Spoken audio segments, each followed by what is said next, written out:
up? Sorry, I just wanted to get your attention. Today, we're going to talk about lenses. You know, those big things sticking off the end of your camera? I mean, what do all those numbers on them mean? I don't know. Actually, I do know, that's why I'm making this video. Maybe you already have a couple lenses for your camera, but you don't really know the difference between them. Or maybe you've been using your kit lens that came with your beginner camera, like a Sony a6000 or Nikon D3500 or anything in the Canon Rebel series, and you're looking to make your next purchase, but you don't really know where to go. Well, we're gonna get into both of those things. Alright, so what is a lens? The lens is equally, if not more important than your camera body. The lens is what light travels through in order to expose onto your sensor, or film. The glass inside of the lens bends and manipulates light in all kinds of different ways. There are tons of different lenses out there that serve all kinds of different purposes, and a common misconception is that there's just one lens that does it all, but that isn't really a thing. They have all kinds of different focal lengths, focus distances, and aperture ranges. So let's get into it. So, what is focal length? Well, according to Wikipedia, the focal length of an optical system is a measure of how strongly the system converges or diverges light. It is the inverse of the system's optical power.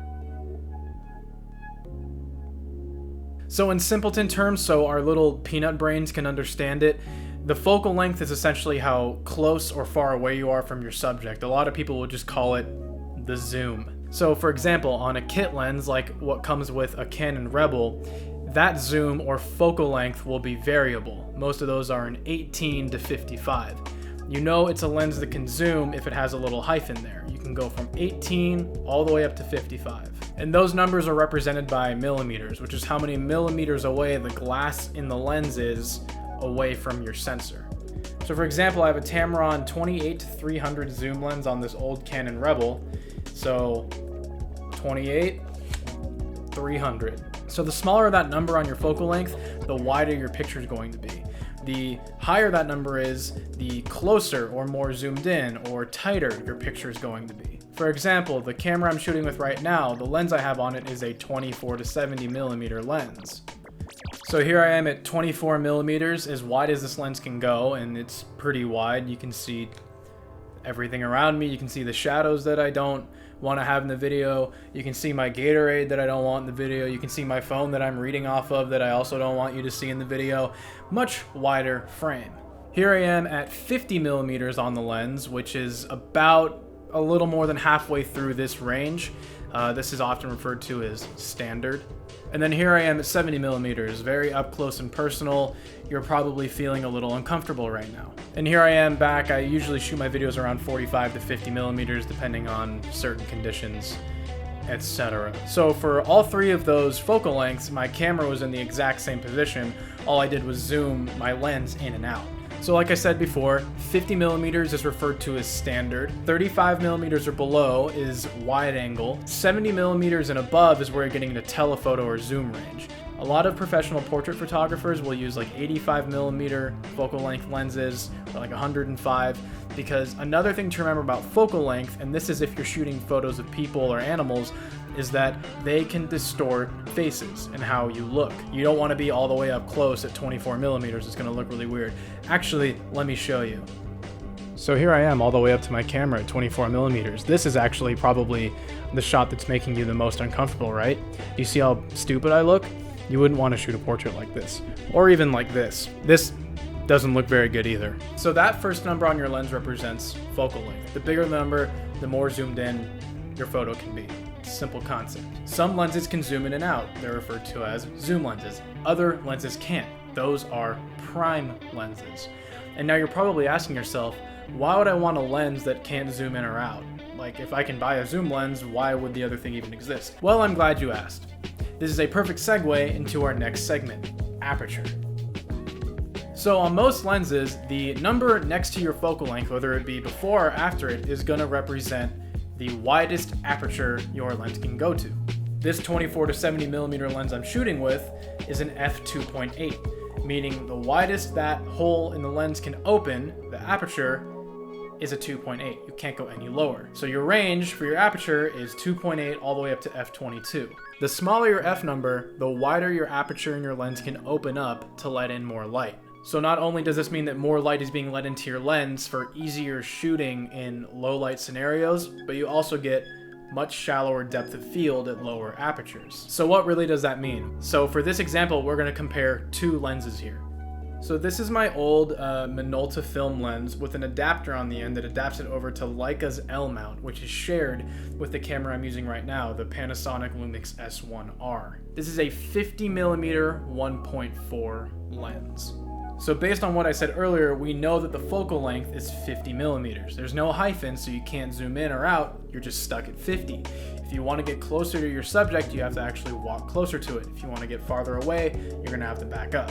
So the benefit / trade-off here is that although you're stuck at 50mm, you can open your aperture up to f1.4. Compare that to a kit lens where you can only open it up to like a 3.5 at its widest. So now I put my 50mm 1.4 on my Lumix. We're at 50mm at f4. Most kit lenses, if you notice, they'll have a variable focal length with the hyphen, but they're also going to have a variable aperture range.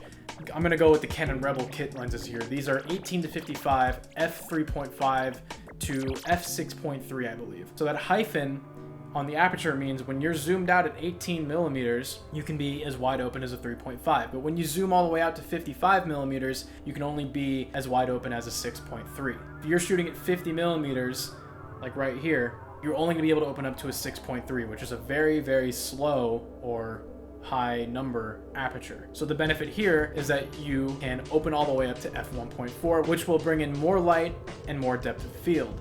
So for example, I have my lens right here at f4. Here I am at f2. So you can see less depth of field. The blur behind me is a little more aesthetic. If you look at my computer lights over here that I'm trying to point out while looking at myself, the lights have turned into little circles. Okay, so here I am at f1.4. Having that wide open aperture is going to be a lot more aesthetically pleasing than only being able to open up to f6.3. Everybody loves a blurry background. I mean, this is some real shit now. If you're shooting product photography or portraits or anything like that, a low aperture is a must. Now I'm back at f4 because the 1.4 is like very hard to nail focus with, especially if it's on a manual lens. You're probably asking yourself, why can't I get a lens that can zoom in and out and have a fast or low number aperture? Well, you can. So this is my Lumix 24-70 f2.8 S Pro lens. I love this lens. The colors are amazing. The build quality is fantastic. It's a really, really good lens, but I'm sure you can see it's very, very big. It's very, very heavy. Here's 24 all the way out to 70. So the thing about a lens like that is 24-70, wide angle, pretty much all the way up to beginning portrait range. f2.8, it's not f1.4, but it's pretty quick. So why doesn't everybody just buy 24-70 f2.8 lenses? Well, most of these are going to cost you over $2,000. I believe this one is $2,200. You really only need to buy this if you are a professional photographer working in photography. Or, I mean, if you're just, rich and want a nice lens, like, go for it. Most people, they're not going to want to spend this kind of money on a lens, especially if they've already spent $2,000 on a camera. So, I mean, if you're just shooting photos in your backyard of your dog, you probably really don't need to go that hard. So far we've gone over focal length and aperture. And really, those are the two most important things when it comes to buying your next lens. Generally, if you want a lens that zooms in and out and has a fast aperture, it's going to cost you a lot of money. If you want a lens that gets you a fast aperture and you don't want to break the bank, then you can get a cheaper prime lens where you sacrifice variable focal length for a wide open aperture. On the other side of the spectrum, let's say you don't want a faster aperture and you just shoot photos during the day and there's plenty of light and you don't really care about having a really, really crazy amount of bokeh in the background. You can get a lens that has a much wider zoom range and not as good of an aperture for decent money. Not every prime lens is going to be cheap. There are still prime lenses that cost a decent amount of money.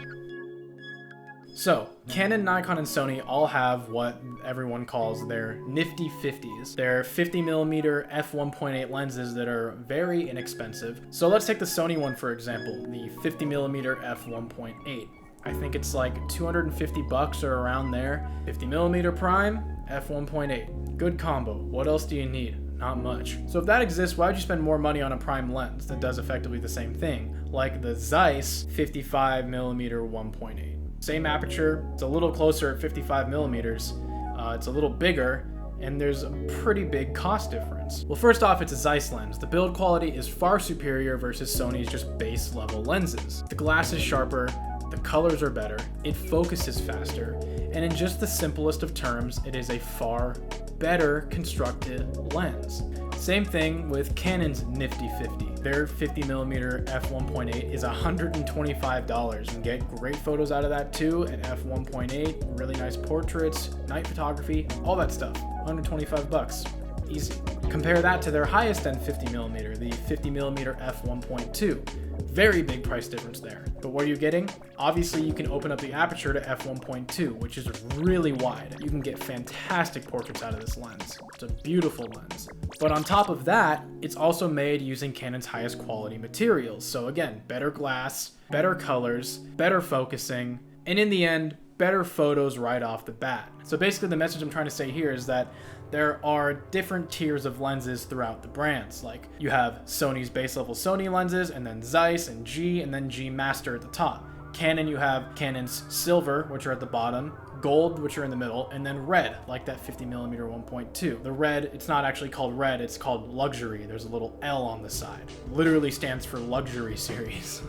On my Lumix, that lens I was showing you guys earlier, there's Lumix lenses, there's S lenses, and then there's S Pro. This is the S Pro version. So again, better glass, better colors. I'm just repeating myself at this point. I think you get the idea. Those are honestly all the main points when it comes to the differences between lenses, but here's some extra quick info to know that'll help you out a little bit in your next search.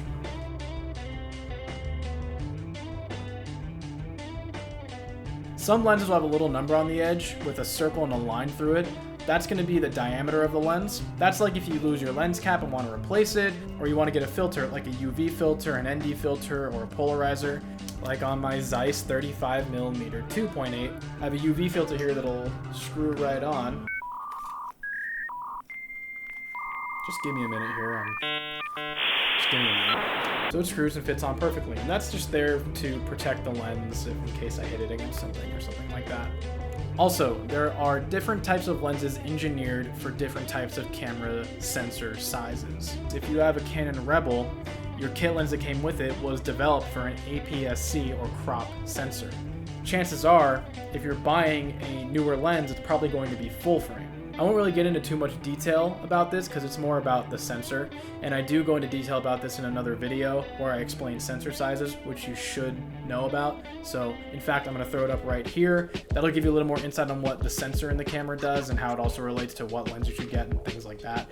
But basically what I'm saying is there are full frame lenses and crop sensor lenses. Make sure you know which one you're getting. If you have a full frame camera, make sure you're not getting a crop sensor lens for it. Then you're only going to be utilizing like 60% of your full frame sensor, and then there's no point in having that full frame sensor. So, if you are in the market for a new lens, take these things into consideration. 1, what type of photography you do, and 2, your budget. If you found that in the months that you've been using your kit lenses, you take a lot of photos of your friends and your pets and stuff like that, and mostly like portraiture, then you'd be better off investing in a portrait lens, a prime portrait lens, like a 50mm 1.8 or an 85mm 1.8 or 1.4, anything like that. You're not going to benefit from like a 70-200 f4. It's not going to improve your portrait photography. If you love doing street photography or landscapes during the day and night, then maybe you want to get something like this Zeiss 35mm f2.8. 35 is right on the bridge of wide angle. You can fit a lot of stuff in the frame. 2.8 is a pretty quick aperture. You can shoot at night with that. You can also get pretty decent bokeh if you want to do portraits with this, which I don't really do, but it is possible. You just crop it down later. You could probably get a lot more out of your money with a lens like this than you would some other random zoom lens. Also, I mean, look how small it is. Like, this is... Come on. Come on. If you love taking photos of things that are far away from you, like in wildlife, you want to take photos of birds or something up in the trees or something far away, and you don't really care about shooting photos at night, then get a telephoto or a zoom lens. Like, so this is my Sony G, not G Master, G 70 to 200 millimeter f4 lens. It looks big, but it's actually pretty lightweight. It honestly just takes up a lot of space. This is really good for getting things far away from you. Not so good for shooting portraits of people at night because the aperture can only open up to an f4. Also, it looks pro. A lot of people like the look of a pro lens. People who don't know anything about photography, they look at a lens like this and they go, oh, yeah, you know what you're doing. Also, just another tip, and just something that I've found in my experience of selling cameras to people the last 5 years I've worked in retail, please don't think that just because a lens can zoom that it's a good lens. In my experiences selling cameras and lenses to people, so many people are like, yeah, okay, camera looks good, but how's the zoom? And I'm just like, what? You know, I'll talk to people about what a camera can do and then what aperture means and why a prime lens is better for most people than a zoom lens, and they just go, you know, that's great and all, but does it have a good zoom on it? For some reason, this is honestly, it's kind of an older person thing from what I've realized. They just think if you can make over there look like it's right here, then you got a good camera on your hands. And it's just, that's not even remotely close to what you get what I'm saying. This Sony 7200 f4, it's a great lens for what it does. It's a really good lens. I've had it for like 3 years now. So I have this for my Sony and I have the 35 Zeiss for my Sony. So my little prime fast aperture that I can carry around with me, and then my other lens that I can take photos of things far away. Guess how many times I've actually used this lens? Probably 5 or 6 times. This is a $1,500 lens. I didn't pay $1,500 for it. I got a very good deal, but I kind of just, you know, I used it for a couple days and I was like, why did I buy this? But at the same time, I also don't want to sell it. So, you know, I don't know. All I'm saying is that for the type of photos I take, and this may be different for you, I tend to use prime lenses, whether it be portraits or street photography or landscapes. That's like pretty much all I do. Those are my main 3 things. And most people I've talked to, those are their main 3 things too. That's why generally I think you don't need a zoom lens, get a prime fast aperture lens. Save that money. You could be totally on the other side of that. You don't like, you know, you literally only like taking wildlife photos or whatever. So get the zoom lens in that case. I'm just saying, or a lot of people are under the misconception that just because a lens looks like this, it's gonna do everything. It is not. So find out what kind of photography you do, look at the focal length and look at the aperture, and then base your next lens purchase off that. So I hope I helped you guys out today. If I did, let me know, like the video, or don't, whatever. But as always, I'll see you next week with another one.